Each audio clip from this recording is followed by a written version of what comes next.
vejam só vocês. A senhora não é dona da terra, não pagou pela terra que ela diz que ela é posseira, tem uma decisão judicial negando que essa terra seja dela. Há 2 pedidos de reintegração de posse que foram negados pelo Supremo Tribunal Federal, justamente porque ela não conseguiu apresentar documentação de que a terra é dela. E aí ela vai lá e arma uma encenação, junto com seus amigos deputados, os quais, um deles, ela fez bastante campanha, durante o processo eleitoral, para ir lá assediar os acampados para dizer que a terra é dela. Aliás, sabe o que eu achei bastante interessante? Num dos pedidos que ela mesma fez de reintegração de posse, tem fotografias, e eu quero que vocês vejam, todos os documentos estão aqui nas minhas mãos. Mas eu quero fazer algumas considerações sobre ele. Primeiro, há uma série de acusações, mais interessante que não teve apresentação de absolutamente nenhuma prova. Aliás, há inquéritos em curso sobre essas acusações. E sabe qual foi o resultado judicial, desde a diligência até hoje, desse inquérito? Todos que estão sendo acusados foram soltos pela Justiça. Receberam habeas corpus. Então é isso. Várias pessoas fazem acusações sobre outras pessoas e essas pessoas, semana seguinte, são soltas pela Justiça. Essa é a primeira observação. Segunda, é importante fazer uma pesquisa sobre a documentação dessas supostas propriedades dessa senhora Nancy, que, aliás, apareceu muitas vezes. Depois observem. Quem? A campanha de quem que essa senhora Nancy ajudou a construir? Lá no Pontal do Paranapanema, porque ela foi a estrela desse vídeo, né? Uma prestação de contas à altura do trabalho que ela prestou nas eleições de outubro. Mas vejam só vocês, a gente foi atrás dos documentos dessa terra que ela reivindica ser dela. Primeiro, que os perímetros 14º e 16º do Pontal do Paranapanema, houve uma decisão judicial pela ministra Carmen Lúcia, delimitando aquelas como terra devolutas. Portanto, são terras que não podem ser comercializadas. São terras que, de acordo com a Constituição, devem ser destinadas para a reforma agrária, Constituição Federal e Constituição do Estado de São Paulo. Segundo, ainda assim, justamente por um processo de invasão e de grilagem de terras, há documentos que, em tese, comprovam a posse dessas fazendas, né? A Fazenda Santa Mônica, está no nome, sabe de quem?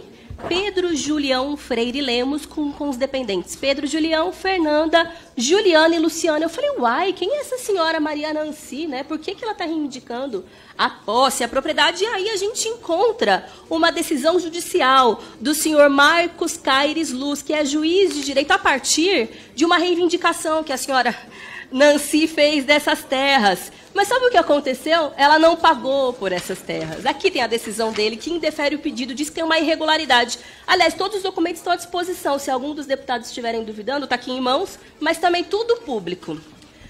Ela não pagou o valor que ela deveria para o senhor Julião, de R$2.400.000. Fotografias da fazenda que ela disse que era hiperprodutiva. Gente, só tem mato. Fotos que ela mesma apresentou do dia da ocupação pela FNL.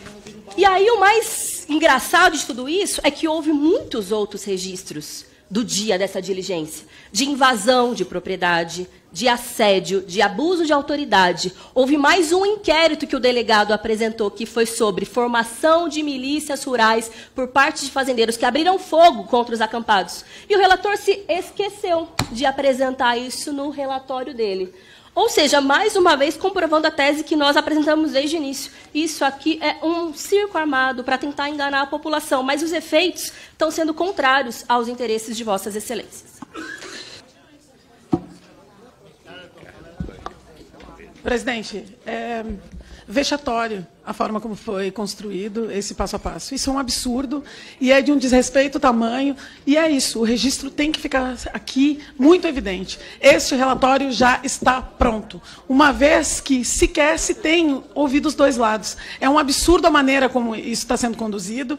E eu quero pontuar aqui alguns destes atos abjetos, algumas dessas coisas absurdas que foram ditas. Primeiro de tudo, é falar relacionado à água. Nós temos um problema gravíssimo da água e não é, deputada, somente ali nesse assentamento. É justamente por isso que a gente defende a reforma agrária. É justamente por isso que a gente faz a defesa da reconstrução desses espaços, porque, para quem não conhece o movimento, fica muito fácil falar esses absurdos. E segundo, e já que meu tempo está acabando, eu quero falar ali do centro da doutrinação comunista. Se soubessem o que é o comunismo, não estariam falando essas bobagens, não estariam falando esses absurdos. E faço a defesa porque eu sou do Partido Comunista do Brasil e nós sabemos muito bem o que defendemos. Nós sabemos muito bem a importância do território, a importância do trabalho e a importância da reforma agrária na vida das pessoas. Com a palavra, a deputada Caroline Detoni. Presidente, o relatório da diligência demonstrou claramente a oitiva de 4 pessoas que sofreram achaque, extorsão do movimento liderado pelo Zé Rainha. Todos eles tiveram que pagar uma espécie de propina para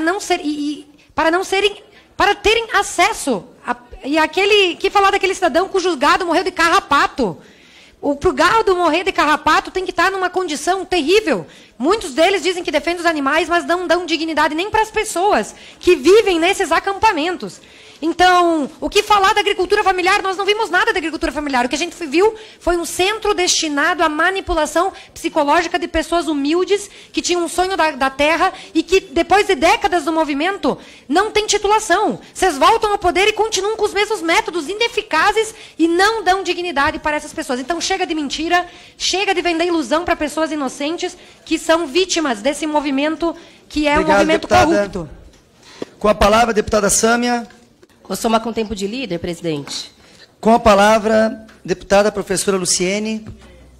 Senhor presidente, gostaria de pedir esclarecimentos e informações sobre o relatório apresentado pelo princípio da transparência, do bom uso do dinheiro público, para saber quanto que foi gasto pela Câmara, através da CPI, para a realização dessa visita, dessa investigação lá no Pontal, no meu estado. Porque a gente sabe que essas visitas, essas diligências estão sendo feitas de última hora, e isso causa um aumento, um custo para a população poder pagar, porque é custeado com dinheiro público, essas passagens aéreas. Então, eu gostaria de saber, senhor presidente, se as informações dos gastos com essa visita diligência feita em São Paulo, se elas estão disponíveis no relatório, e quando que a gente vai poder ter acesso a esse relatório, que até agora não está no Infoleg, para a gente poder também ter mais contato com os dados apresentados. Obrigado. Obrigada. Com a palavra, capitão Alden.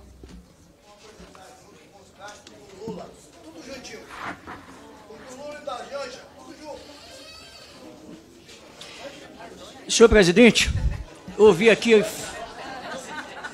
por gentileza, estabeleça o tempo aí.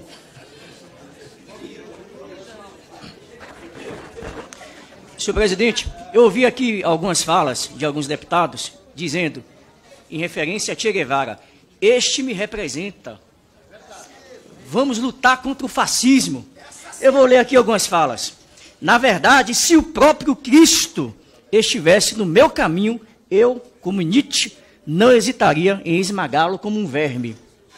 O ódio cego contra o inimigo cria um impulso forte que quebra as fronteiras naturais das limitações humanas, transformando o soldado em uma eficaz máquina de matar, seletiva e fria.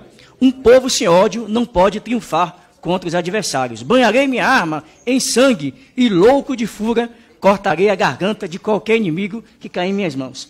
Sabe quem é esse? Che Guevara, que completa amanhã 95 anos de nascimento. Este é o terrorista assassino que o livro Negro do Comunismo aponta a morte de mais de 100 milhões de pessoas no mundo inteiro.